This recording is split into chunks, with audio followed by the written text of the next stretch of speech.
So thank you so much, everyone, for dialing in this evening.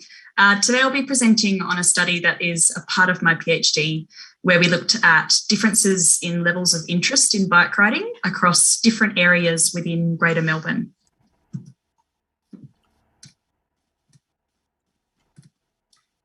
So we have data on participation in bike riding, so trip purpose and frequency and things like that, but very little on interest, and particularly around the group of people who aren't riding a bike but would like to be, so those potential riders. We wanted to find out how much of the population was this way, who they were, and what the spread was like across Victoria. By understanding that, we can see how much of a potential we have in particular areas for the promotion of bike riding. And to do that, we used a pretty commonly used tool, which is the 4 types of cyclist typology from Roger Geller. For anyone that doesn't know, that categorises people as either strong and fearless, enthused and confident, interested but concerned, or no way, no how in relation to riding a bike.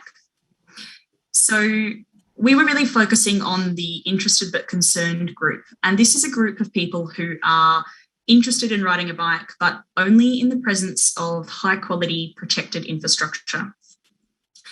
There have been some references in the past to 60% or 2/3 of Victorians being interested but concerned. And this comes from this particular figure, which is in the Victorian cycling strategy. And unfortunately, what's commonly misunderstood is that this is based on a study in Portland in the States rather than in Victoria.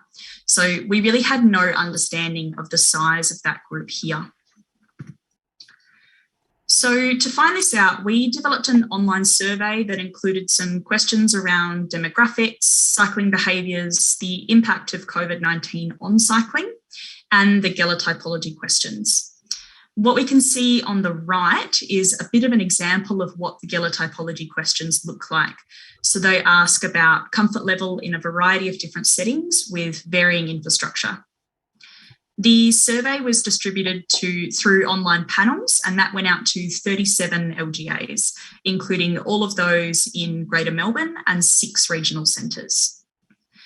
We had just over 4,000 people participate in the survey, and we managed to achieve a representative sample within each LGA.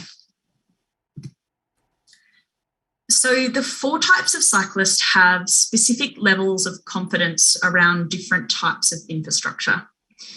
Strong and fearless people are those who would be comfortable riding a bike on the road, like we see on the image on the left, with no dedicated bike lane. Enthused and confident people would be comfortable riding a bike in a painted bike lane, like we see on the image on the right. Interested but concerned people would ride a bike if protected infrastructure were provided.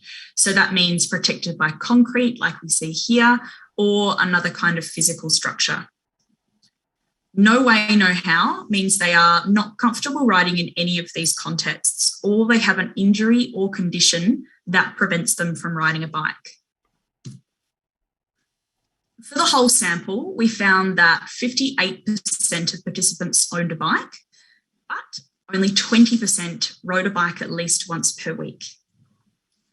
Of those that did ride, 72% rode for recreation only, so for things like exercise and enjoyment. And interestingly, 9.4% of participants who had not ridden a bike in the previous year started riding during COVID restrictions. For the Geller typologies, the interested but concerned group were much higher than we expected at 78.2%. The no way, no how group was also half of what we had previously thought at 15.7%. Having a quick look at who made up these groups, the interested but concerned group were the majority for all stratifications. Even though it was slightly lower in women than men, we still had 78% of women in the study who were interested but concerned, showing a huge potential to increase cycling in this group if supported. For age, there was a bit of an expected decline in that interested but concerned group as age increased. However, still important to note that they still made up over half of the group in each of the age categories. Now, this map shows us the proportion of participants who were interested but concerned across all LGAs in Greater Melbourne, where the darker areas have more people classified as interested but concerned, and the lighter areas have less. What we really see here is not the usual pattern that we might expect, where it would be clustered around the CBD, but instead we have areas on the fringe of Greater Melbourne with a really high interest in cycling. And even in the lighter areas on the map, it's still important to note that the group still made up at least 65% of the population in that LGA. A few other important findings were related to income, where the lower income groups had the highest proportion of people riding for transport and for more than 4 days per week. In the higher income groups, we had higher rates of recreational cycling and 1 to 2 days per week. In the outer urban fringe areas, we saw high levels of interest, but low levels of participation in bike riding. In summary for this study, we found a huge proportion of people, 78%, who were interested in riding a bike if protected infrastructure were provided. We also found high interest in groups who have traditionally lower participation in cycling, so such as women and people living in the outer fringe regions of Greater Melbourne. An important message from this study was that if there is an increase in the provision of cycling infrastructure, it needs to be equitable and based less on participation and more on potential and interest. And providing protected and connected infrastructure equitably throughout these areas could assist in addressing transport and health inequities by increasing physical activity participation and decreasing risk of injury from having to ride a bike on the road. Just quickly as well, each of the local governments that were included in the study received an infographic like the one shown, and this enabled us to discuss findings in their area and open up that conversation about bike riding as well. So now that we know that this group of people who are not cycling but would like to are A, huge, and B, all around Greater Melbourne, including those fringe LGAs, we really need to find out exactly what barriers people are experiencing to riding a bike.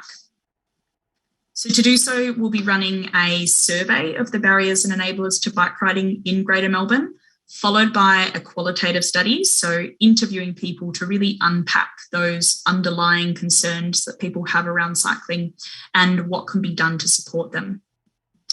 The last study will involve presenting findings to members of stakeholder organisations that are involved in bike riding and transport, and then interviewing those stakeholder members to see how we can translate those findings into planning and policy, and ultimately into hopefully increased participation in bike riding. And altogether, this can form a really strong evidence base for cycling in Victoria. So who's doing it, who would like to, what we can do to support them, and some practical recommendations about how we can make that happen as well. Finally, I'd like to acknowledge the other contributors of this study, which were my academic supervisors, Dr. Ben Beck, Dr. Sandy Brath, and Professor Belinda Gabay. Also, Dr. Joanna Dipnell for assistance with complex survey data, and Gemma Keeves. The survey was funded by Vic Health. Shelley White and Melissa Backhouse and Jane Schill from Vic Health were absolutely fundamental to the rollout of the study, as was Jeff Alton from the Municipal Association of Victoria as well. Thanks everyone, and happy to take any questions. Thank you so much, Lauren, for that interesting presentation. And it's really interesting to see the connection to Vic Health and to the MAV as well, who are close partners of the MTF.